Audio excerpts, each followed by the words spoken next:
तो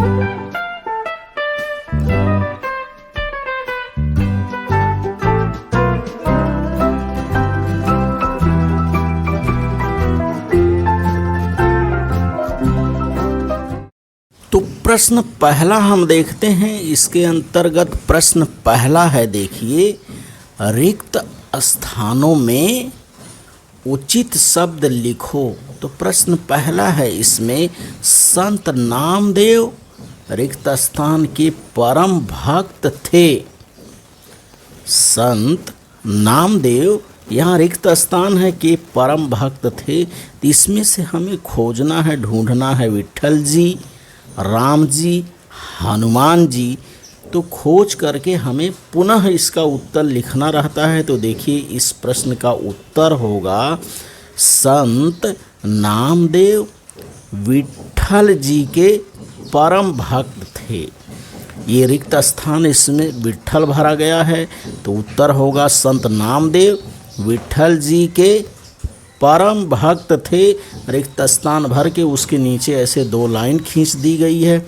अब इसके बाद प्रश्न दूसरा आ है। अ के बाद आ देखिए, संत ज्ञानेश्वर ने युवावस्था में ही पुणे के पास रिक्त स्थान नामक गांव में जीवित समाधि ले ली।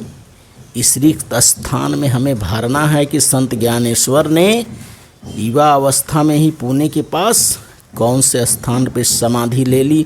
देहू है, आळंदी है और चाकण है। तो इन 3 में से कोई एक उत्तर है। तो देखिए, इसका उत्तर मैंने यहाँ लिखा है और उत्तर देखिए, संत ज्ञानेश्वर ने युवावस्था में ही पुणे के पास आळंदी नामक गांव में जीवित समाधि ले ली। तो इस रिक्त स्थान में बच्चों आळंदी आएगा। ये आळंदी स्थान का नाम है। तो उत्तर को इस तरह से लिखेंगे हम, पूरा वाक्य लिख करके रिक्त स्थान को इसमें भरेंगे। भर के इस तरह से 2 लाइन खींच देंगे। तो संत ज्ञानेश्वर ने युवावस्था में ही पुणे के पास आळंदी नामक गांव में जीवित समाधि ले ली। प्रश्न तीसरा इसके अंतर्गत है, रिक्त स्थान में ई है। ई है, देखिए, संत तुकाराम ने अपने हिस्से में आए ऋण पात्रों को रिक्त स्थान नदी में डुबो दिया। तो इसमें 3 प्रश्न हैं। नदियों के नाम है, देखिए, मूला, मूठा और इंद्रायणी। ये तीनों नदियों के नाम है। ये नदियां महाराष्ट्र की हैं, मूला, मूठा, इंद्रायणी। इसमें से कौन सा उत्तर सही होगा वो इसे हमें खोज करके लिखना है। तो इसमें देखिए बच्चों, उत्तर होगा, उत्तर है, देखिए, संत तुकाराम ने अपने हिस्से में आए ऋण पात्रों को इंद्रायणी नदी में डुबो दिया।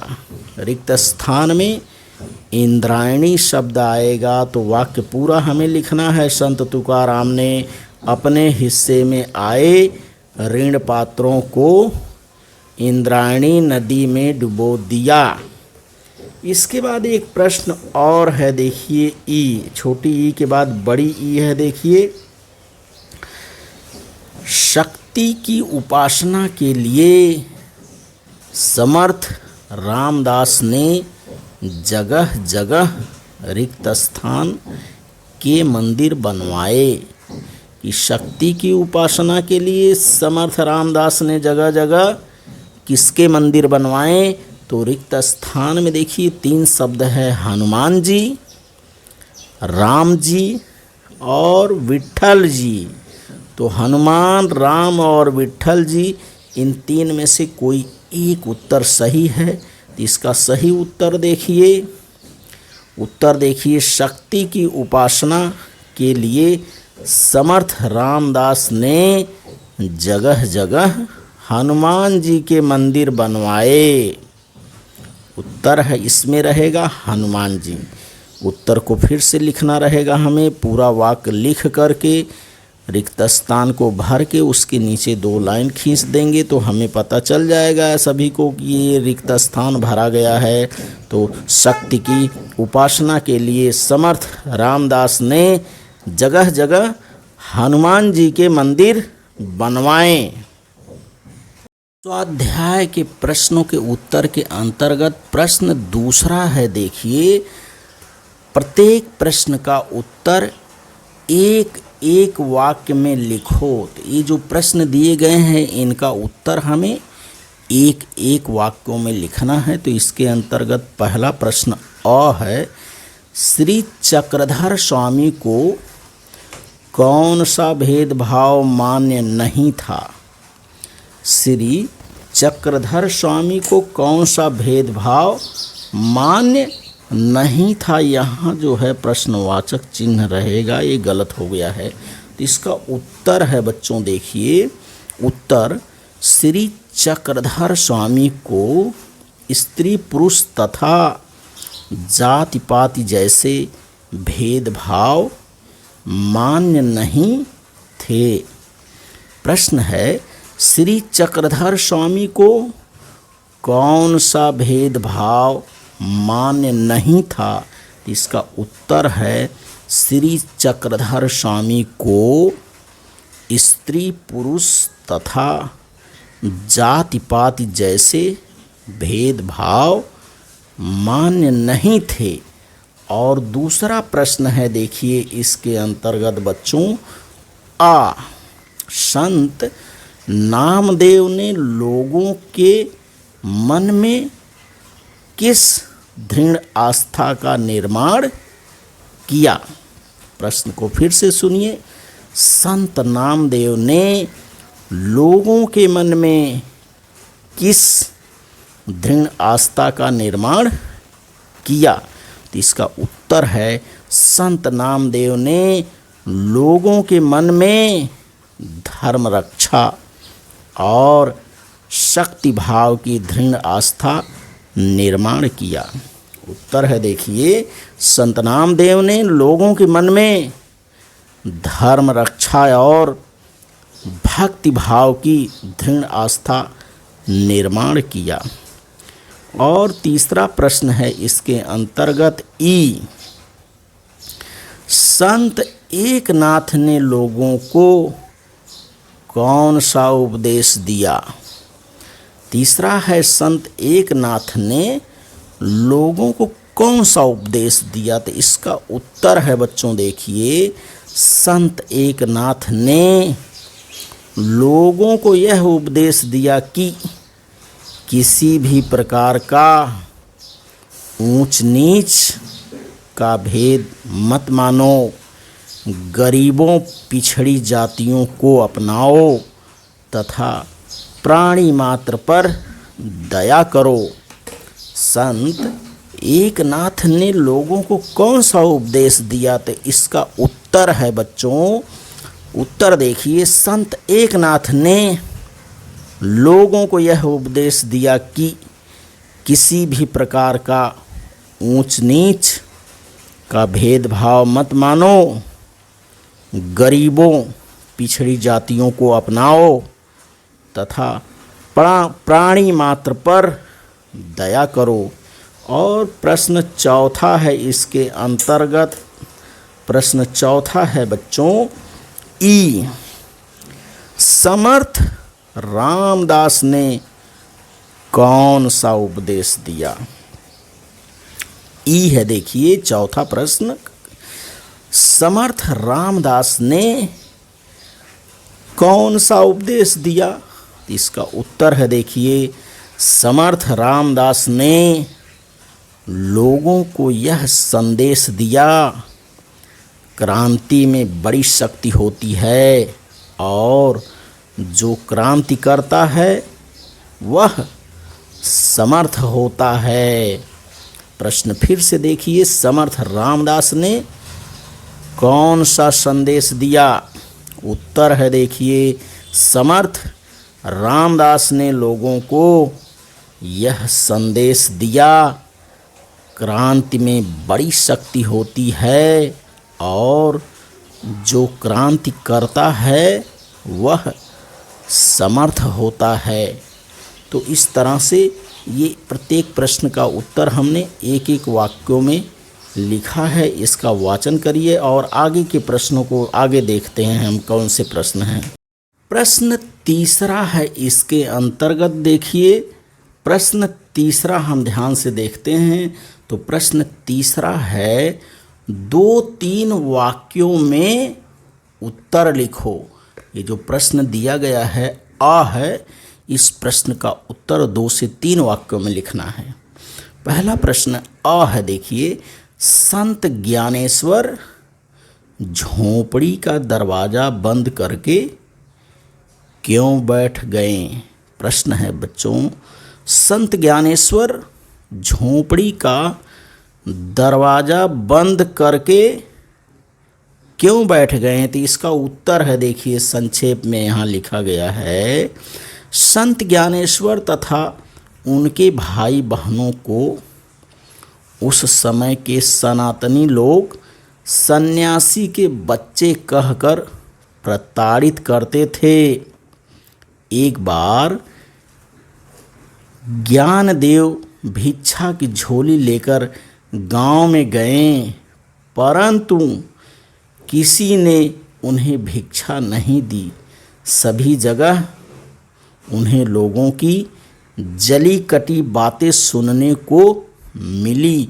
इससे उनके बाल मन को बहुत दुख हुआ, इसलिए वे अपनी झोंपड़ी में आए और उसका दरवाज़ा बंद करके बैठ गए। प्रश्न फिर से देखिए कि संत ज्ञानेश्वर को दरवाज़ा बंद करके क्यों बैठ गए अपनी झोंपड़ी में? तो इसका उत्तर है बच्चों, संत ज्ञानेश्वर तथा उनके भाई बहनों को उस समय के सनातनी लोग सन्यासी के बच्चे कहकर प्रताड़ित करते थे। एक बार ज्ञानदेव भिक्षा की झोली लेकर गांव में गए, परंतु किसी ने उन्हें भिक्षा नहीं दी। सभी जगह लोग उन्हें लोगों की जली कटी बातें सुनने को मिली। इससे उनके बाल मन को बहुत दुख हुआ, इसलिए वे अपनी झोंपड़ी में आए और उसका दरवाज़ा बंद करके बैठ गए। और प्रश्न दूसरा है, देखिए, आ, संत तुकाराम ने लोगों को कौन सा संदेश दिया?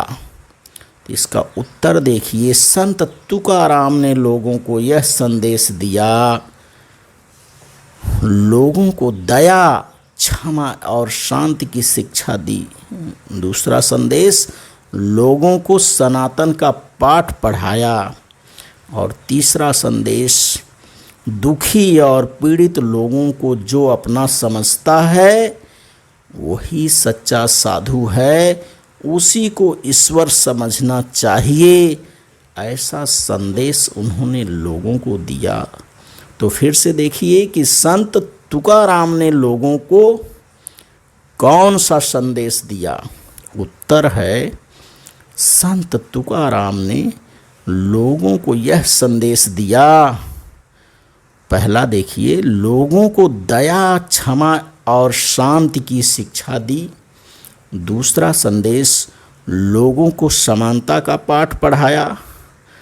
और तीसरा संदेश देखिए, दुखी और पीड़ित लोगों को जो अपना समझता है वही सच्चा साधु है, उसी को ईश्वर समझना चाहिए।